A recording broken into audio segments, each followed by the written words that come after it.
ಜೀವನದಲ್ಲಿ ಯಾವಾಗಲೂ ಕೂಡ ಎಲ್ಲಿ ಮಾತನಾಡುತ್ತಿದ್ದೇವೆ, ಹೇಗೆ ಮಾತನಾಡುತ್ತಿದ್ದೇವೆ, ಯಾರ ಬಳಿಯಲ್ಲಿ ಮಾತನಾಡುತ್ತಿದ್ದೇವೆ ಎನ್ನುವಂತಹ ಅರಿವು ಇದ್ದಾಗ ಜೀವನದಲ್ಲಿ ಎಲ್ಲವನ್ನೂ ಕೂಡ ನಾವು ಜಯಿಸಬಹುದು. ಯಾವ ವ್ಯಕ್ತಿಯು ತಾನು ಎಲ್ಲಿ ತಲೆಬಾಗಬೇಕು, ಎಲ್ಲಿ ಧೈರ್ಯದಿಂದ ಮಾತನಾಡಬೇಕು ಎನ್ನುವುದನ್ನು ಅರಿತುಕೊಳ್ಳುತ್ತಾನೆಯೋ ಅವನು ಇಡೀ ಜಗತ್ತಿನನ್ನು ಬಗ್ಗಿಸುವಂತಹ ಶಕ್ತಿಯನ್ನು ಒಳಗೊಂಡಿರುತ್ತಾನೆ. ದೂರು ಹೇಳುವುದಾದರೆ ಯಾರಿಗೆ ಹೇಳಲಿ? ಇಲ್ಲಿ ನೋವು ನನ್ನದೇ, ನೋವು ಕೊಟ್ಟವರು ಕೂಡ ನನ್ನವರೇ. ಈ ನೋವನ್ನು ಮಾತ್ರ ನಾನು ಸತ್ತ ಮೇಲೆಯೇ ಮರೆಯುವುದಕ್ಕೆ ಸಾಧ್ಯವಾಗುವುದು. ತಲೆ ಎತ್ತಿ ಬಾಳಬೇಕು ಅನ್ನುವುದೇ ಆದರೆ ಈ ಬದುಕಿನಲ್ಲಿ ಆಗಾಗ ತಲೆ ತಗ್ಗಿಸಿಯೂ ಕೂಡ ನಡೆಯಬೇಕಾಗಿರುವಂತಹ ಪ್ರಸಂಗ ಉದ್ಭವ ಆಗುತ್ತದೆ. ಯಾರ ಬಗ್ಗೆಯೂ ಕೂಡ ತಲೆಯನ್ನು ಕೆಡಿಸಿಕೊಳ್ಳುವುದಕ್ಕೆ ಹೋಗಲೇಬಾರದು. ಜೀವನದಲ್ಲಿ ಏನೇ ಆದರೂ ಕೂಡ ತಲೆಬಾಗುತ್ತಾ ಮುಂದುವರಿಯುವುದನ್ನು ಕಲಿಯಬೇಕು. ಎಲ್ಲಿಯವರೆಗೆ ನಾವು ಅಂದುಕೊಂಡಂತಹ ಗುರಿಯನ್ನು ಸಾಧಿಸಿ ತೋರಿಸಿದ ಸಮಯ ಬರುವವರೆಗೂ ಕೂಡ ಹೀಗೆಯೇ ಬದುಕನ್ನು ನಡೆಸಬೇಕು. ತದನಂತರದಲ್ಲಿ ಯಾವುದೇ ಕಾರಣಕ್ಕೂ ಕೂಡ ಅಹಂ ಆಗಲಿ ಅಹಂಕಾರಗಳಾಗಲಿ ಜೀವನದಲ್ಲಿ ಉದ್ಭವ ಆಗಲೇಬಾರದು. ಇಲ್ಲವೆಂದರೆ ನೀನು ಗಳಿಸಿರುವಂತಹ ಎಲ್ಲವನ್ನೂ ಕೂಡ ಕಳೆದುಕೊಳ್ಳಬೇಕಾಗಿರುವಂತಹ ಪ್ರಸಂಗ ದೂರ ಇರುವುದು ಖಂಡಿತವಾಗಿಯೂ ಕೂಡ ಇಲ್ಲ. ಎಲ್ಲವನ್ನೂ ನೀನು ಪಡೆದುಕೊಂಡಿರುವುದನ್ನು ಕಳೆದುಕೊಳ್ಳಬೇಕಾಗಿರುವಂತಹ ಪ್ರಸಂಗ ನಿನ್ನ ಒಂದು ಅಹಂಕಾರದಿಂದ ಬರಬಹುದು. ಹಾಗಾಗಿ ಜೀವನದಲ್ಲಿ ಗಳಿಸಿದ ಮೇಲೆ ಅಹಂಕಾರವನ್ನು ಎಂದಿಗೂ ಕೂಡ ಗಳಿಸುವುದಕ್ಕೆ ಹೋಗಲೇಬೇಡಿ. ಸುಮ್ಮನೆ ಯಾರೂ ಕೂಡ ಮೌನವಾಗಿ ಇರುವುದಕ್ಕೆ ಹೋಗುವುದೇ ಇಲ್ಲ. ಏಕೆಂದರೆ ನೋವುಗಳನ್ನು ಹಂಚಿಕೊಳ್ಳುವುದಕ್ಕೆ ಒಳ್ಳೆಯ ಹೃದಯ ಎನ್ನುವುದು ಇವತ್ತಿನ ದಿನಮಾನಗಳಲ್ಲಿ ಸಿಗುವುದು ಕೊಂಚ ದುಃಖಕರವಾಗಿರುವಂತಹ ಪ್ರಸಂಗವೇ. ಒಳ್ಳೆಯ ಹೃದಯ ಸಿಕ್ಕರೂ ಕೂಡ ಯೋಗ್ಯರಲ್ಲದ ನೋವುಗಳನ್ನು ಹಂಚಿಕೊಳ್ಳುವುದಕ್ಕೆ ಸಾಧ್ಯವೇ ಇಲ್ಲ. ಜೀವನದಲ್ಲಿ ಕೇವಲ ಅವರವರ ಸ್ವಾರ್ಥಕ್ಕಾಗಿ ಯೋಚನೆಗಳನ್ನು ಮಾಡುವಂಥವರೇ ಇಂದಿನ ದಿನಮಾನಗಳಲ್ಲಿ ಹೆಚ್ಚಾಗಿ ನಮ್ಮ ಸುತ್ತಮುತ್ತಲೂ ಇರುವವರು ಸಿಗುತ್ತಾರೆ. ಆದರೆ ಎಲ್ಲವನ್ನೂ ಕೂಡ ಒಂದು ವಿಷಯವನ್ನಾಗಿ ಪರಿವರ್ತಿಸಿ ಅದನ್ನು ತಮ್ಮ ನೋವಿನಂತೆ ಭಾಸ ಮಾಡಿಕೊಳ್ಳುವಂಥವರು ಸಿಗುವಂಥದ್ದು ಕೊಂಚ ದುಃಖಕರವಾಗಿರುವಂತಹ ಪ್ರಸಂಗವೇ. ಕೇವಲ ಒಡೆದು ಹೋದಂತಹ ಜನಗಳಿಗೆ ಮಾತ್ರ ಗೊತ್ತಿರುತ್ತದೆ ಒಡೆದು ಹೋಗುವವರ ನೋವು ಹೇಗಿರುತ್ತದೆ ಅಂತ. ಯಾರನ್ನಾದರೂ ಕೂಡ ನೀವು ಕಾಳಜಿಯನ್ನು ಮಾಡಬೇಕಾದರೆ ಅಷ್ಟೇ ಕಾಳಜಿ ನಿಮ್ಮ ಬಗ್ಗೆ ಅವರು ಮಾಡಬೇಕು. ಇಲ್ಲದಿದ್ದರೆ ನಿಮ್ಮ ಅತಿಯಾದಂತಹ ಕಾಳಜಿ ನಿಮ್ಮ ಮನಸ್ಸನ್ನು ಶಾಂತಿಯನ್ನು ಹಾಳು ಮಾಡುತ್ತದೆ. ಎಲ್ಲಿ ನಿಮಗೆ ಪ್ರತಿಫಲ ಎನ್ನುವುದು ದೊರಕುವುದಿಲ್ಲವೋ ಅಲ್ಲಿ ನೀವು ಪ್ರಯತ್ನಗಳನ್ನು ಹೇಗೆ ಪಡುವುದಕ್ಕೆ ಹೋಗಲೇಬಾರದೋ ಅದೇ ರೀತಿಯಾಗಿ ಯಾರು ನಮ್ಮನ್ನು ಕಾಳಜಿ ವಹಿಸುತ್ತಾರೆಯೋ, ಯಾರು ನಮಗೆ ಪ್ರೀತಿಯನ್ನು ತೋರಿಸುತ್ತಾರೆಯೋ ಅವರಿಗೂ ಕೂಡ ನಾವು ಅದೇ ರೀತಿಯಾಗಿರುವಂತಹ ಕಾಳಜಿಯನ್ನಾಗಲಿ ಪ್ರೀತಿಯನ್ನಾಗಲಿ ತೋರಿಸುವುದರಲ್ಲಿ ಅರ್ಥ ಎನ್ನುವುದು ಇರುತ್ತದೆ. ಮೋಸಗಾರರೊಂದಿಗೆ ಸಂಬಂಧ ಮಾಡುವುದಕ್ಕಿಂತ ನೀವು ಒಬ್ಬರೇ ಇರುವುದು ಒಳ್ಳೆಯದು. ಏಕೆಂದರೆ ನೀವು ಎಷ್ಟು ಒಂಟಿಯಾಗಿ ಇರುತ್ತೀರಿಯೋ ಸಂತೋಷವಾಗಿ ಇರುತ್ತೀರಾ. ಹಾಗಾಗಿ ಜೀವನದಲ್ಲಿ ಒಬ್ಬಂಟಿಯಾಗಿ ಬದುಕನ್ನು ನಡೆಸಬೇಕಾಗಿರುವುದು ಕೂಡ ತುಂಬಾ ಮಹತ್ವವಾದದ್ದು. ಯಾವುದೇ ಕಾರಣಕ್ಕೂ ಕೂಡ ಒಂಟಿಯಾಗಿ ಇದ್ದಾಗ ಹತಾಶೆಗೆ ನೋವಿಗೆ ಒಳಗಾಗಬೇಡಿ. ಏಕೆಂದರೆ ಎಲ್ಲವನ್ನ ಗಮನಿಸುತ್ತಾ ಇರುವವನು ಶ್ರೀಕೃಷ್ಣ ಪರಮಾತ್ಮನು ಮೇಲೆ ಇದ್ದಾನೆ. ಹಾಗಾಗಿ ಮಾಡುತ್ತಿರುವಂತಹ ಎಲ್ಲ ಕೆಲಸವನ್ನು ಪ್ರಾಮಾಣಿಕವಾಗಿ ಮಾಡಿ ಮುಗಿಸುವುದನ್ನು ನೋಡಬೇಕು. ನೀವೇನಾದರೂ ಶ್ರೀಕೃಷ್ಣ ಪರಮಾತ್ಮನ ಭಕ್ತರೇ ಆಗಿದ್ದರೆ ತಪ್ಪದೆ ಈ ವಿಡಿಯೋಗೆ ಒಂದೇ ಒಂದು ಹೈಪನ್ನು ಮಾಡಿ ಹಾಗೂ ಈ ವಿಡಿಯೋಗೆ ಈ ಒಂದು ಪ್ರಯತ್ನಕ್ಕೆ ಒಂದೇ ಒಂದು ಲೈಕನ್ನು ಮಾಡಿ ಎಂದು ಕೇಳಿಕೊಳ್ಳುತ್ತಾ ಬನ್ನಿ ಕೃಷ್ಣ ಪರಮಾತ್ಮನ ವಚನಾಮೃತದಲ್ಲಿ ಮುಂದುವರಿಯೋಣ. ಸಮಯ ತಿಳಿಸದೆ ಎಲ್ಲರ ನಿಜ ಬಣ್ಣವನ್ನು ನಮಗೆ ತಿಳಿಸುತ್ತದೆ. ನಮ್ಮವರು ಅಂತ ಅಂದುಕೊಂಡಿದ್ದಂತಹ ನಾವುಗಳು ನಮ್ಮ ಹಣೆಯ ಮೇಲೆ 3 ನಾಮವನ್ನು ಹಾಕಿ ಹೊರಟು ಹೋಗುತ್ತಾರೆ. ಇಂದಿನ ಕಾಲದಲ್ಲಿ ಯಾರ ಮೇಲೆಯೂ ಕೂಡ ಅತಿಯಾದ ನಂಬಿಕೆಯನ್ನಾಗಲಿ ವಿಶ್ವಾಸವನ್ನಾಗಲಿ ಇಡುವುದಕ್ಕೆ ಹೋಗಲೇಬಾರದು. ಏಕೆಂದರೆ ಇಂದಿನ ಕಾಲಮಾನದಲ್ಲಿ ಇರುವಂತಹ ಜನರು ಯಾವಾಗ ಹೇಗೆ ಬದಲಾಗುತ್ತಾರೆ ಎಂದು ಹೇಳುವುದಕ್ಕೆ ಅಸಾಧ್ಯ ನೋಡಿ. ಏಕೆಂದರೆ ಎಲ್ಲರ ಅಭಿರುಚಿಗಳು, ಎಲ್ಲರ ಅಭಿಪ್ರಾಯಗಳು ಎಲ್ಲವೂ ಕೂಡ ಬೇರೆ ಬೇರೆಯದ್ದೇ ಆಗಿದೆ. ಇಂದಿನ ಕಾಲಮಾನದಲ್ಲಿ ದುಡ್ಡು ಇರುವವರಿಗೆ ಕೊಡುವಂತಹ ಪ್ರಾಮುಖ್ಯತೆ ಗುಣ ಇರುವವರಿಗೆ ಕೊಡುವುದಕ್ಕೆ ಹೋಗುವುದೇ ಇಲ್ಲ. ಹಾಗಾಗಿ ಇಂದಿನ ಕಾಲಮಾನದಲ್ಲಿ ದುಡ್ಡು ಇದ್ದವರು ಜೀವನವನ್ನು ಸರಿಯಾದ ರೀತಿಯಲ್ಲಿ ನಿರ್ವಹಿಸುತ್ತಾರೆ. ಆದರೆ ಅಪ್ಪಟವಾಗಿರುವಂತಹ ಗುಣವನ್ನು ಮೈಗೂಡಿಸಿಕೊಂಡಿರುವಂಥವರು ಜೀವನದಲ್ಲಿ ಅಧೋಗತಿಗೆ ಬಂದು ತಲುಪಿಬಿಡುತ್ತಾರೆ. ಕೆಲವೊಂದು ಸಲ ನಾವು ಎಷ್ಟು ಅದೃಷ್ಟಶಾಲಿ ಆಗಿರುತ್ತೇವೆ ಅಂತ ನಮಗೆ ಗೊತ್ತಿರುವುದಿಲ್ಲ. ಏಕೆಂದರೆ ಬೇರೆಯವರ ಅವಶ್ಯಕತೆ ಇದ್ದಾಗ ನಮ್ಮನ್ನು ಚೆನ್ನಾಗಿ ಬಳಸಿಕೊಳ್ಳುತ್ತಾರೆ. ಮತ್ತೊಂದು ಸಲ ನಮ್ಮನ್ನು ಕರೆದುಕೊಂಡು ತಮ್ಮ ಕೆಲಸವನ್ನು ಮಾಡುವಾಗ ಆ ಕೆಲಸವಾಗಲಿಲ್ಲವೆಂದರೆ ನಮ್ಮನ್ನೇ ದುರಾದೃಷ್ಟ ಅನ್ನುವ ಜನರು ಕೂಡ ನಮ್ಮ ನಡುವೆಯೇ ಇದ್ದಾರೆ. ಅಂಥವರ ಬಗ್ಗೆ ಎಂದಿಗೂ ಕೂಡ ತಲೆಯನ್ನು ಕೆಡಿಸಿಕೊಳ್ಳುವುದಕ್ಕೆ ಹೋಗಲೇಬೇಡಿ. ಯಾರೇ ಕರೆದರೂ ಎಲ್ಲಿಗೂ ಕೂಡ ಹೋಗಬೇಡಿ. ನಿಮ್ಮ ಕೆಲಸವಾಯಿತು, ನಿಮ್ಮ ಕರ್ತವ್ಯವಾಯಿತು, ನಿಮ್ಮ ಗುರಿಗಳ ಕಡೆಗೆ ಮಾತ್ರ ಗಮನವನ್ನು ಕೊಡಿ. ಯಾರ ಮಾತಿನ ಬಗ್ಗೆಯೂ ತಲೆಯನ್ನು ಕೆಡಿಸಿಕೊಳ್ಳುವುದಕ್ಕೆ, ಗಮನವನ್ನು ಕೊಡುವುದಕ್ಕೆ ಹೋಗಲೇಬೇಡಿ. ಈ ಜಗತ್ತು ನಡೆಯುವುದೇ ಮತ್ತೊಬ್ಬರ ಮೇಲೆ ಅವಲಂಬಿತವಾಗಿ. ಜೀವನದಲ್ಲಿ ಒಂದು ಮಾತನ್ನು ನೆನಪಿನಲ್ಲಿ ಇಟ್ಟುಕೊಳ್ಳಬೇಕು.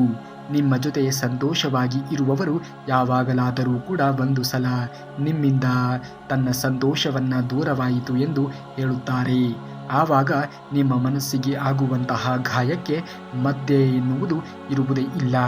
ಜೀವನದಲ್ಲಿ ಯಾರನ್ನೂ ಕೂಡ ಅತಿಯಾಗಿ ಹಚ್ಚಿಕೊಳ್ಳುವುದಕ್ಕೆ ಹೋಗಲೇಬೇಡಿ. ಸಮಯ ಸಂದರ್ಭ ಎನ್ನುವುದು ಮನುಷ್ಯನನ್ನು ಸಂಪೂರ್ಣವಾಗಿ ಬದಲಿಸುತ್ತದೆ. ಜೀವನ ಎನ್ನುವುದೇ ಅತ್ಯಮೂಲ್ಯವಾದದ್ದು. ಇಲ್ಲಿ ನಾವು ಏನನ್ನೂ ಕೂಡ ತೆಗೆದುಕೊಂಡು ಬಂದಿಲ್ಲ, ಹೊರಟು ಹೋಗುವಾಗಲೂ ಕೂಡ ಏನನ್ನೂ ತೆಗೆದುಕೊಂಡು ಹೋಗುವುದೇ ಇಲ್ಲ. ಹಾಗಾಗಿ ಜೀವನದಲ್ಲಿ ಸದಾ ಕಾಲ ಒಳ್ಳೆಯ ವಿಚಾರಗಳನ್ನು ಯೋಚನೆ ಮಾಡುವುದನ್ನು ಮನುಷ್ಯನಾದವನು ಕಲಿತುಕೊಳ್ಳಬೇಕು. ಯಾರನ್ನಾದರೂ ಕೂಡ ಬೇಯಿಸಿ ಬಿಡುವುದು ತುಂಬಾ ಸುಲಭ. ಯಾರನ್ನಾದರೂ ಕೂಡ ಬಿಟ್ಟು ನಂತರ ಬಯಸಿದಾಗ ತಿಳಿಯುತ್ತದೆ ಪ್ರೀತಿ ಅಂದರೆ ಏನು ಅಂತ. ಜೀವನದಲ್ಲಿ ಪ್ರೀತಿ ಸುಲಭವಾಗಿ ಸಿಗುವಂತಹ ವಸ್ತು ಅಲ್ಲ. ಪ್ರೀತಿಯನ್ನು ಪಡೆಯಬೇಕು ಅನ್ನುವುದೇ ಆದರೆ ಯೋಗ್ಯತೆ ಹಾಗೂ ಪ್ರೀತಿಸುವಂತಹ ಮನಸ್ಸು ಕೂಡ ಅಷ್ಟೇ ಪ್ರಾಮಾಣಿಕವಾಗಿ ಇರಬೇಕಾಗುತ್ತದೆ. ಅಂದಾಗ ಮಾತ್ರ ನಿಜವಾದಂತಹ ಪ್ರೀತಿಯನ್ನು ಪಡೆದುಕೊಳ್ಳುವುದಕ್ಕೆ ಸಾಧ್ಯವಾಗುವುದು. ಜೀವನದಲ್ಲಿ ಎಲ್ಲವನ್ನ ಕಳೆದುಕೊಂಡೆ ಎಂದು ಒಬ್ಬಂಟಿಯಾಗಿ ಕುಳಿತು ಸದಾಕಾಲ ಯೋಚನೆಗಳಲ್ಲಿಯೇ ಮುಳುಗಿ ಹೋಗಬೇಡಿ. ಜೀವನದಲ್ಲಿ ಆಗುವುದೆಲ್ಲವೂ ಕೂಡ ಒಳ್ಳೆಯದಕ್ಕಾಗಿಯೇ ಆಗುತ್ತಿದೆ ಎನ್ನುವಂತಹ ಒಂದೇ ಒಂದು ಮಾತಿನೊಂದಿಗೆ ನಮ್ಮೊಂದಿಗೆ ಸದಾಕಾಲ ಶ್ರೀಕೃಷ್ಣ ಪರಮಾತ್ಮನು ನೆಲೆ ನಿಂತಿದ್ದಾನೆ ಎನ್ನುವಂತಹ ಆತ್ಮವಿಶ್ವಾಸದೊಂದಿಗೆ ನಿಮ್ಮ ಪಯಣವನ್ನು ಮುಂದುವರಿಸಿ. ಉಳಿಗಿರುವುದನ್ನು ನೀವು ಎಲ್ಲಿ ಹೋಗಿ ತಲುಪಬೇಕೋ, ಯಾವ ಮಂದಿರವನ್ನು ಮುಟ್ಟಬೇಕೋ, ಯಾವ ಗುರಿಯನ್ನು ತಲುಪಬೇಕೋ ಎನ್ನುವುದನ್ನು ಮೇಲೆ ಇರುವಂತಹ ಶ್ರೀಕೃಷ್ಣ ಪರಮಾತ್ಮನು ನಿರ್ಧರಿಸುತ್ತಾನೆ. ಮನುಷ್ಯನಿಗೆ ತನ್ನ ಮುಖವಾಡವನ್ನು ಬದಲಿಸುವುದರಲ್ಲಿ ಅವನಷ್ಟು ಬುದ್ಧಿವಂತ ಯಾರೂ ಕೂಡ ಇರುವುದಕ್ಕೆ ಸಾಧ್ಯವೇ ಇಲ್ಲ. ಆದರೆ ಮನುಷ್ಯರು ಬಣ್ಣ ಬದಲಿಸುವುದಿಲ್ಲ ಎಂದು ಯಾರೂ ಕೂಡ ಹೇಳುತ್ತಾರೆ. ಅಂಥವರ ಮುಂದೆ ಅವರ ವಿರುದ್ಧವಾಗಿ ಸತ್ಯವನ್ನು ಮಾತನಾಡಿ ನೋಡಿ. ತನ್ನಿಂದ ತಾನೇ ಬಣ್ಣ ಎನ್ನುವುದು ಬದಲಾಗಿ ಹೋಗುತ್ತದೆ. ಇಂದಿನ ಕಾಲವೇ ಹಾಗೆ. ಸತ್ಯಕ್ಕೆ ಬೆಲೆಯನ್ನು ಕೊಡುವುದೇ ಇಲ್ಲ. ಸುಳ್ಳು, ಕಪಟ, ವಂಚನೆ, ಮೋಸಗಾರರಿಗೆ ಕೊಡುವಂತಹ ಒಂದು ಪ್ರಾಮುಖ್ಯತೆ ಸತ್ಯವನ್ನು ಹೇಳುವಂಥವರಿಗೆ, ಸದಾಕಾಲ ಧರ್ಮಯುತವಾಗಿರುವಂತಹ ಜೀವನವನ್ನು ನಡೆಸುವಂಥವರಿಗೆ ಇಂದಿನ ಕಾಲದಲ್ಲಿ ಬೆಲೆ ಎನ್ನುವುದು ಸಿಗುವುದೇ ಇಲ್ಲ. ಜೀವನದಲ್ಲಿ ಯಾರನ್ನೂ ಕೂಡ ನಮ್ಮವರು ಎಂದುಕೊಳ್ಳಬೇಡಿ. ಏಕೆಂದರೆ ಮನುಷ್ಯ ಇಲ್ಲಿ ತನ್ನ ಅಗತ್ಯವಾಗಿ ಮಾತ್ರ ಪ್ರೀತಿಸುತ್ತಾನೆ. ತನ್ನ ಅಗತ್ಯತೆ ಇತರಿಂದ ಮುಗಿದಾದ ಮೇಲೆ ಯಾರನ್ನೂ ಕೂಡ ಪ್ರೀತಿಸುವುದಕ್ಕೆ ಹೋಗುವುದೇ ಇಲ್ಲ. ಎಲ್ಲರನ್ನ ಕಡೆಗಣಿಸಿ ನೋಡುವುದಕ್ಕೆ ಶುರು ಮಾಡುತ್ತಾರೆ. ಯಾರಿಗಾದರೂ ಕೂಡ ನೀವು ಮೋಸವನ್ನು ಮಾಡುತ್ತೀರಾ, ಆ ಮೋಸದಲ್ಲಿ ನೀವು ಜಯ ಗಳಿಸುತ್ತೀರಾ. ಆದರೆ ಒಂದು ದಿನ ಸತ್ಯ ನಿಮ್ಮ ಸೋಲಿನ ಮೊದಲನೇ ಮೆಟ್ಟಿಲನ್ನು ನಿಮಗೆ ಗೊತ್ತಾಗದಂತೆ ಇಡುತ್ತೀರಿ. ನಿಮಗೆ ಬರುವಂತಹ ಒಂದೇ ಒಂದು ಸೋಲು ನಿಮ್ಮ ಇಡೀ ಜೀವನವನ್ನೇ ಪಾತಾಳಕ್ಕೆ ನೂಕುತ್ತದೆ. ಅದಕ್ಕೆ ಹಿರಿಯರು ಹೇಳುತ್ತಾರೆ, ಕೆಲಸ ಮಾಡುವ ಮುಂಚೆ 100 ಸಲ ಯೋಚನೆಯನ್ನು ಮಾಡಬೇಕು ಎಂದು. ಹಾಗಾಗಿ ಜೀವನದಲ್ಲಿ ಯಾರ ಬಗ್ಗೆಯೂ ಕೂಡ ಅವಹೇಳನಕಾರಿಯಾಗಿ ಮಾತನಾಡುವುದಕ್ಕೆ ಹೋಗಲೇಬಾರದು. ಯಾರ ಜೀವನದಲ್ಲಿಯೂ ಕೂಡ ಯಾರೂ ಕೂಡ ಆಟವನ್ನು ಆಡುವುದಕ್ಕೆ, ನಂಬಿಕೆ ದ್ರೋಹವನ್ನು ಬಗೆಯುವುದಕ್ಕೆ ಹೋಗಲೇಬಾರದು. ನಾವು ಇತರರ ಜೀವನದಲ್ಲಿ ಯಾವ ರೀತಿಯಾಗಿ ಪ್ರತಿಕ್ರಿಯೆಗಳನ್ನು, ಪರಿಣಾಮವನ್ನು ಬೀರಿರುತ್ತೇವೆಯೋ ಜೀವನದಲ್ಲಿ ನಮಗೂ ಕೂಡ ಅದೇ ರೀತಿಯಾಗಿರುವಂತಹ ಪ್ರತಿಕ್ರಿಯೆಗಳನ್ನು, ಪರಿಣಾಮವನ್ನು ಬೀರುವಂಥವರನ್ನು ದೇವರು ಯಾವುದೋ ಒಂದು ರೂಪದಲ್ಲಿ ಸೃಷ್ಟಿ ಮಾಡಿರುತ್ತಾನೆ. ಹಾಗಾಗಿ ಜೀವನದಲ್ಲಿ ಆದರೆ ಒಳ್ಳೆಯ ಕೆಲಸಗಳನ್ನು ಮಾಡಬೇಕು, ಇನ್ನೊಬ್ಬರಿಗೆ ಒಳ್ಳೆಯದನ್ನು ಬಯಸಬೇಕು. ಅದನ್ನು ಹೊರತುಪಡಿಸಿ ಯಾರಿಗೂ ಕೂಡ ಇಲ್ಲಿ ಕೆಡಕನ್ನು ಬಯಸುವುದಕ್ಕೆ ಹೋಗಲೇಬಾರದು. ಕೆಟ್ಟದ್ದರ ಪರಿಣಾಮ ಎನ್ನುವುದು ಅಷ್ಟು ಘನಘೋರಕರವಾಗಿ ಇರುತ್ತದೆ. ಜೀವನದಲ್ಲಿ ನೀವು ಎಂತಹದ್ದೇ ದೊಡ್ಡ ಮಟ್ಟಿಗೆ ಸಾಧನೆಯನ್ನು ಮಾಡಿದ್ದರೂ ಕೂಡ ನಿಮ್ಮ ಜೀವನದಲ್ಲಿ ನೀವು ಅಹಂಕಾರವನ್ನು ಮೈಗೂಡಿಸಿಕೊಂಡಾಗ ನೀವು ಗಳಿಸಿರುವುದೆಲ್ಲವನ್ನೂ ಕೂಡ ಕಳೆದುಕೊಳ್ಳಬೇಕಾಗಿರುವಂತಹ ಪ್ರಸಂಗ ಉದ್ಭವ ಆಗಬಹುದು. ತುಳಿಯುವವರು 100 ಜನ ಇದ್ದರೆ ಕಾಪಾಡುವುದಕ್ಕೆ ಒಬ್ಬನೇ ಇರುತ್ತಾನೆ. ಅವನು ಯಾವ ರೂಪದಲ್ಲಾದರೂ ಕೂಡ ಬಂದು ನಿಮ್ಮನ್ನು ಕಾಪಾಡಬಹುದು. ಹಾಗಾಗಿ ಜೀವನದಲ್ಲಿ ತುಳಿಯುವವರ ಬಗ್ಗೆ, ಜೀವನದಲ್ಲಿ ಇಲ್ಲ ಸಲ್ಲದೆ ಇರುವಂತಹ ವಿಚಾರಗಳನ್ನು ಹಬ್ಬಿಸುವವರ ಬಗ್ಗೆ ಎಂದಿಗೂ ಕೂಡ ಯೋಚನೆಗಳನ್ನು ಮಾಡುವುದಕ್ಕೆ ಹೋಗಲೇಬೇಡಿ. ನಿಮಗೂ ಕೂಡ ಒಳ್ಳೆಯ ಸಮಯ ಎನ್ನುವುದು ಬಂದೇ ಬರುತ್ತದೆ. ನಿನ್ನ ಜೇಬು ತುಂಬಿದರೆ 100 ಚಟವನ್ನು ಕಲಿಸುತ್ತದೆ, ಆದರೆ ಖಾಲಿ ಜೇಬು ಎನ್ನುವುದು ಜೀವನದ 100 ಪಾಠವನ್ನು ಕಲಿಸುತ್ತದೆ. ಜೀವನದಲ್ಲಿ ನಮ್ಮಲ್ಲಿ ಯಾವುದೇ ರೀತಿಯ ಹಣ ಇಲ್ಲ ಅಂದಾಗ ಆ ಹಣ ಇಲ್ಲದೆ ಇರುವಂತಹ ಪ್ರಸಂಗಗಳಲ್ಲಿ ಹಲವಾರು ರೀತಿಯ ಪಾಠಗಳನ್ನು ನಮ್ಮ ಜೀವನದಲ್ಲಿ ನಾವು ಕಲಿಯಬೇಕಾಗಿರುವಂತಹ ಅಥವಾ ಕಲಿಸುವಂತಹ ಪ್ರಸಂಗಗಳು ಉದ್ಭವ ಆಗುತ್ತದೆ. ಅದರಿಂದ ನಾವು ಕಲಿತಿರುವಂತಹ ಪಾಠವನ್ನು ನಮ್ಮ ಇಡೀ ಜೀವನದ ಉದ್ದಕ್ಕೂ ಕೂಡ ಅಳವಡಿಸಿಕೊಂಡು ನಮ್ಮ ಜೀವನವನ್ನು ಸರಿಯಾದ ಮಾರ್ಗದಲ್ಲಿ ಮುಂದುವರಿಸುವುದನ್ನು ನಾವು ನೋಡಬೇಕು. ನಾವು ಅಂದುಕೊಂಡಂತೆ ಜೀವನ ಎನ್ನುವುದು ಯಾವುದು ಕೂಡ ಇರುವುದಕ್ಕೆ ಸಾಧ್ಯವೇ ಇಲ್ಲ ನೋಡಿ. ದೇವರು ಯಾವ ರೀತಿಯಾಗಿ ಬಯಸುತ್ತಾನೆಯೋ ಆ ರೀತಿಯಾಗಿ ನಮ್ಮ ಜೀವನ ಎನ್ನುವುದು ನೆಲೆ ನಿಲ್ಲುತ್ತದೆ. ಕಷ್ಟಗಳು ಬಂದಿದೆ ಎಂದು, ಸಮಸ್ಯೆಗಳು ಬಂದಿದೆ ಎಂದು ಎಂದಿಗೂ ಕೂಡ ಹತಾಶೆಗೆ ಕುಗ್ಗಿ ಹೋಗುವುದಕ್ಕೆ ಹೋಗಲೇಬೇಡಿ. ಜೀವನದಲ್ಲಿ ಪ್ರತಿಯೊಂದಕ್ಕೂ ಕೂಡ ಒಂದಲ್ಲ ಒಂದು ಕಾರಣ ಎನ್ನುವುದು ಇದ್ದೇ ಇರುತ್ತದೆ. ದೇವರು ಕೊಡುವ ಮೊದಲು ಪರೀಕ್ಷೆಗೆ ಒಳಪಡಿಸುತ್ತಾನೆ.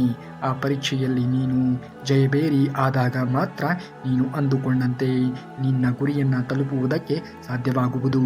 ದೇವರು ಯಾವುದನ್ನು ಕೂಡ ಸುಖ ಸುಮ್ಮನೆ ಒಬ್ಬರಿಗೆ ಕರುಣಿಸುವುದಕ್ಕೆ ಹೋಗುವುದೇ ಇಲ್ಲ. ನಿನ್ನ ಪ್ರಾಮಾಣಿಕವಾಗಿರುವಂತಹ ಪ್ರಯತ್ನ, ಆ ಮಟ್ಟಿಗೆ ನೀನು ಪ್ರಯತ್ನವನ್ನು ಪಟ್ಟಾಗ ಮಾತ್ರ ನೀನು ಅಂದುಕೊಂಡಂತಹ ಕೆಲಸದಲ್ಲಿ ಜಯಬೇರಿಯನ್ನು ಸಾಧಿಸುವುದಕ್ಕೆ ಸಾಧ್ಯವಾದೀತು. ಜೀವನದಲ್ಲಿ ಇಂದಿನ ಕಾಲಮಾನದಲ್ಲಿ ಯಾರಿಗೆ ಯಾವುದು ಕೂಡ ಅಸಾಧ್ಯವಲ್ಲ, ಅಸಾಧ್ಯವೂ ಕೂಡ ಅಲ್ಲ. ಜೀವನದಲ್ಲಿ ನಾವು ಯಾವ ರೀತಿಯಾಗಿ ಯೋಚನೆಗಳನ್ನು ಮಾಡುತ್ತೇವೆ ಎನ್ನುವುದರ ಮೇಲೆ ನಾವು ನಮ್ಮ ಗುರಿಯನ್ನು ಮುಟ್ಟುತ್ತೇವೆಯೋ ಅಥವಾ ಇಲ್ಲವೋ ಎನ್ನುವುದು ಅವಲಂಬಿತವಾಗಿರುತ್ತದೆ. ಜೀವನದಲ್ಲಿ ನಾವು ಯೋಚನೆ ಮಾಡುವುದೇ ದೊಡ್ಡದ್ದಾಗಿ ಇದ್ದಾಗ ಎಲ್ಲವೂ ಕೂಡ ಹಾಗೆ ಆಗುತ್ತದೆ.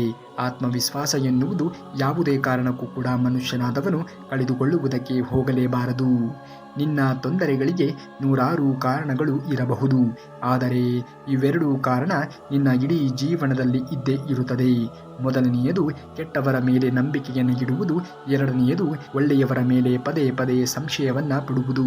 ಜೀವನದಲ್ಲಿ ಎಂದಿಗೂ ಕೂಡ ನಾವು ಕೆಟ್ಟ ವ್ಯಕ್ತಿ ಎಂದು ಗೊತ್ತಾದ ಮೇಲೆ ಅಂಥವರ ಮೇಲೆ ಎಂದಿಗೂ ಕೂಡ ನಂಬಿಕೆಯನ್ನು ಇಡುವುದಕ್ಕೆ ಹೋಗಲೇಬಾರದು. ಏಕೆಂದರೆ ಒಂದು ವೇಳೆ ಕೆಟ್ಟವರ ಮೇಲೆ ನಂಬಿಕೆಯನ್ನು ಇಟ್ಟಾಗ ನಿಮ್ಮ ಇಡೀ ಜೀವನವೇ ಸರ್ವನಾಶವಾಗುವಂತಹ ಪ್ರಸಂಗ ಒದಗಿ ಬರಬಹುದು. ಒಳ್ಳೆಯವರ ಮೇಲೆ ನಾವು ಪದೇ ಪದೇ ಸಂಶಯವನ್ನು ಪಡುವುದರಿಂದ ನಿಮ್ಮ ಸಂಬಂಧವನ್ನು ನೀವು ಕಳೆದುಕೊಳ್ಳಬೇಕಾಗಿರುವಂತಹ ಪ್ರಸಂಗ ಉದ್ಭವ ಆಗಬಹುದು. ಹಾಗಾಗಿ ಜೀವನದಲ್ಲಿ ಎಲ್ಲಿ ಯಾರಿಗೆ ಹೇಗೆ ಮಾತನಾಡಿಸಬೇಕು, ಯಾರ ಮೇಲೆ ನಂಬಿಕೆಯನ್ನು ಇಡಬೇಕು, ಯಾರ ಮೇಲೆ ಸಂಶಯವನ್ನು ಪಡಬಾರದು ಎನ್ನುವಂತಹ ಒಂದು ಕ್ಲಾರಿಟಿ ಇದ್ದಾಗ ಜೀವನದಲ್ಲಿ ಏನು ಬೇಕಾದರೂ ಕೂಡ ನಾವು ಮಾಡಿ ತೋರಿಸುವುದಕ್ಕೆ ಸಾಧ್ಯವಾಗುವುದು. ಅತಿಯಾಗಿ ಎಂದಿಗೂ ಕೂಡ ಯೋಚನೆಗಳನ್ನು ಮಾಡುವುದಕ್ಕೆ ಹೋಗಲೇಬಾರದು. ಸಮಯ ಎನ್ನುವುದು ಆಗಿ ಹೋಗಿದೆ. ಇನ್ನು ಮುಂದೆ ಬರಬೇಕಾಗಿರುವಂತಹ ಅಥವಾ ಮುಂದಿನ ದಿನಗಳ ಬಗ್ಗೆ ಯೋಚನೆಗಳನ್ನು ಮಾಡಬೇಕು ಅಂದಾಗ ಮಾತ್ರ ಆ ಪ್ರಸಂಗಗಳು ಮರುಕಳಿಸದಂತೆ ನೀವು ಜೀವನವನ್ನು ನಡೆಸುವುದಕ್ಕೆ ಸಾಧ್ಯವಾಗುವುದು.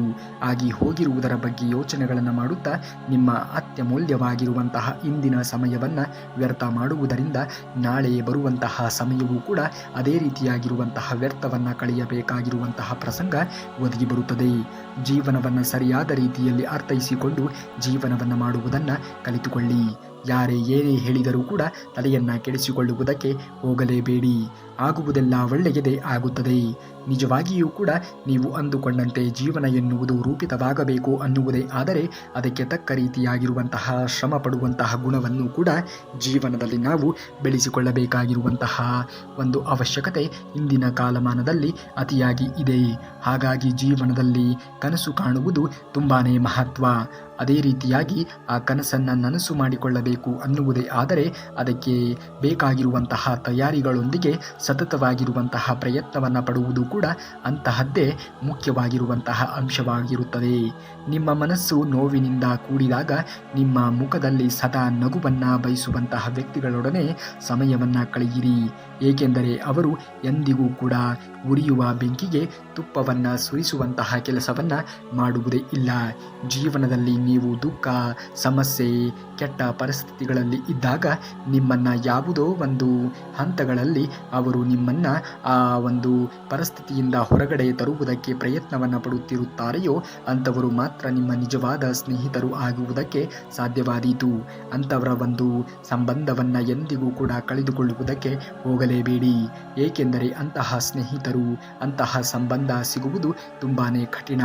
ಒಂದು ವೇಳೆ ಸಿಕ್ಕರೆ ಅಂಥವರನ್ನು ಕಳೆದುಕೊಳ್ಳುವುದಕ್ಕೆ ಹೋಗಲೇಬೇಡಿ. ಕಷ್ಟ ಎನ್ನುವುದು ಪ್ರತಿಯೊಬ್ಬರ ಜೀವನದಲ್ಲಿ ಬಂದೇ ಬರುತ್ತದೆ.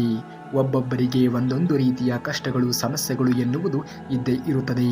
ಆ ಕಷ್ಟಗಳನ್ನು, ಸಮಸ್ಯೆಗಳನ್ನು ಸರಿಯಾದ ರೀತಿಯಲ್ಲಿ ನಿರ್ವಹಿಸಿದಾಗ ಮಾತ್ರ ಜೀವನದಲ್ಲಿ ಮುಂದೆ ಬರುವುದಕ್ಕೆ ಸಾಧ್ಯವಾಗುವುದು. ಆಗುವುದೆಲ್ಲ ಒಳ್ಳೆಯದೇ ಆಗುತ್ತದೆ. ಜೀವನದಲ್ಲಿ ನಾವು ಅಂದುಕೊಂಡಂತೆ ಜರುಗಬೇಕು ಅನ್ನುವುದೇ ಆದರೆ ಮೊದಲು ನಾವು ಶ್ರಮ ಪಡುವಂತಹ ಗುಣವನ್ನು ಮೈಗೂಡಿಸಿಕೊಳ್ಳಬೇಕಾಗಿರುವುದು ತುಂಬಾ ಮಹತ್ವವಾದದ್ದು. ಶ್ರಮ ಪಡುವಂಥವರಿಗೆ ಖಂಡಿತವಾಗಿಯೂ ಕೂಡ ಅವರು ಅಂದುಕೊಂಡಂತಹ ಗುರಿಯನ್ನು ಸಾಧಿಸುವ ಹಾಗೆ ದೇವರು ಶ್ರೀಕೃಷ್ಣ ಪರಮಾತ್ಮನು ಮಾಡೇ ಮಾಡುತ್ತಾನೆ. ಯಾವಾಗಲೂ ಕೂಡ ಬೇಗ ಮಲಗಬೇಕು, ಬೇಗ ಎದ್ದೇಳಬೇಕು. ಆಗ ನಿಮ್ಮ ಜೀವನ ಎನ್ನುವುದು ತನ್ನಿಂದ ತಾನೇ ಬದಲಾವಣೆ ಆಗುತ್ತಾ ಹೋಗುತ್ತದೆ. ಈ ಭೂಮಿಯ ಮೇಲೆ ಏನಿದೆಯೋ ಗೊತ್ತಿಲ್ಲ, ಆದರೆ ಎಂತಹ ಮನುಷ್ಯನ ಹೃದಯವೂ ಕೂಡ ಕಲ್ಲಾಗಿದ್ದರೂ ಅವನಲ್ಲಿ ಸ್ವಲ್ಪವಾದರೂ ಕೂಡ ಪ್ರೀತಿ, ವಾತ್ಸಲ್ಯಕ್ಕೆ ಜಾಗ ಎನ್ನುವುದು ಇದ್ದೇ ಇರುತ್ತದೆ. ಜೀವನದಲ್ಲಿ ಯಾರೂ ಕೂಡ ಇಲ್ಲಿ ಕಠಿಣರೂ ಅಲ್ಲ, ನಿಷ್ಠೂರರೂ ಕೂಡ ಅಲ್ಲ. ಸಮಯ, ಸಂದರ್ಭಗಳು ಎನ್ನುವುದು ಮನುಷ್ಯನನ್ನು ಆ ರೀತಿಯಾಗಿ ವರ್ತನೆ ಮಾಡುವಂತೆ ಮಾಡಿರುತ್ತದೆ. ಪ್ರೀತಿ ಎಲ್ಲರಿಗೂ ಕೂಡ ಸಿಗುವುದಿಲ್ಲ. ಸಿಗುವುದಕ್ಕೂ ಕೂಡ ಯೋಗ ಎನ್ನುವುದು ಬೇಕು. ಸಿಕ್ಕಿದ ಮೇಲೆ ಅದನ್ನು ಉಳಿಸಿಕೊಳ್ಳುವುದಕ್ಕೆ ಯೋಗ್ಯತೆ ಎನ್ನುವುದು ಇರಬೇಕು. ಅಂತಹ ಪ್ರೀತಿ ನಿಮ್ಮದಾಗಲಿ. ಜೀವನದಲ್ಲಿ ಪ್ರೀತಿ ಎನ್ನುವುದು ತುಂಬಾ ಮಹತ್ವವಾದದ್ದು. ನೀವು ನಿಜವಾಗಿಯೂ ಕೂಡ ಪ್ರೀತಿ ಮಾಡುತ್ತಾ ಇದ್ದರೆ ನಿಜವಾದ ಪ್ರೀತಿಯ 3 ಗುರುತುಗಳನ್ನು ನೀವು ಎಂದಿಗೂ ಕೂಡ ಜೀವನದಲ್ಲಿ ಮರೆಯುವುದಕ್ಕೆ ಹೋಗಲೇಬಾರದು.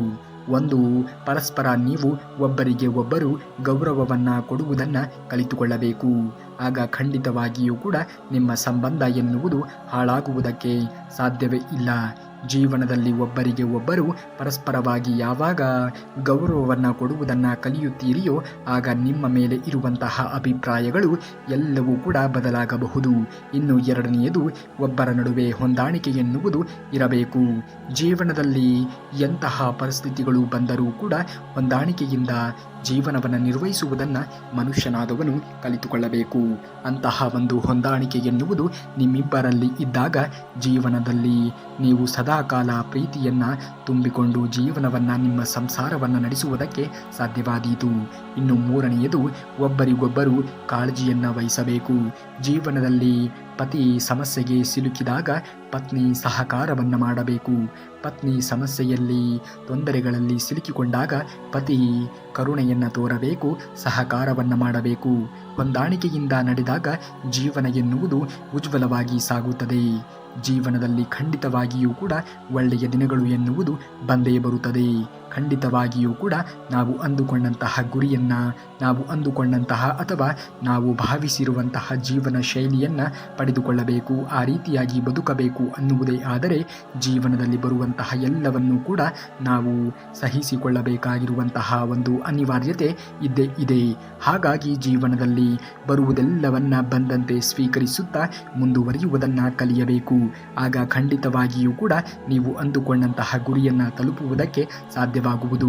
ಅಂತಹ ಗುರಿ ಎನ್ನುವುದು ನಿಮ್ಮದಾಗಲಿ, ಅಂತಹ ಬದುಕು ಎನ್ನುವುದು ನಿಮ್ಮದಾಗಲಿ ಎಂದು ಹರಿಸುತ್ತಾ, ನೀವೇನಾದರೂ ಶ್ರೀಕೃಷ್ಣ ಪರಮಾತ್ಮನ ಭಕ್ತರೇ ಆಗಿದ್ದರೆ ತಪ್ಪದೇ ಈ ವಿಡಿಯೋಗೆ ಒಂದು ಲೈಕನ್ನು ಮಾಡಿ, ಜೊತೆಗೆ ಈ ವಿಡಿಯೋಗೆ ತಪ್ಪದೇ ಒಂದೇ ಒಂದು ಹೈಪನ್ನು ಮಾಡಿ, ಜೊತೆಗೆ ನಮ್ಮ ಚಾನಲ್ನ ಸಬ್ಸ್ಕ್ರೈಬ್ ಮಾಡ್ಕೊಳ್ಳಿ ಅಂತೇಳಿ ಕೇಳ್ತಾ ಮುಂದಿನ ವಿಡಿಯೋದಲ್ಲಿ ಸಿಗುವವರೆಗೂ ಧನ್ಯವಾದ.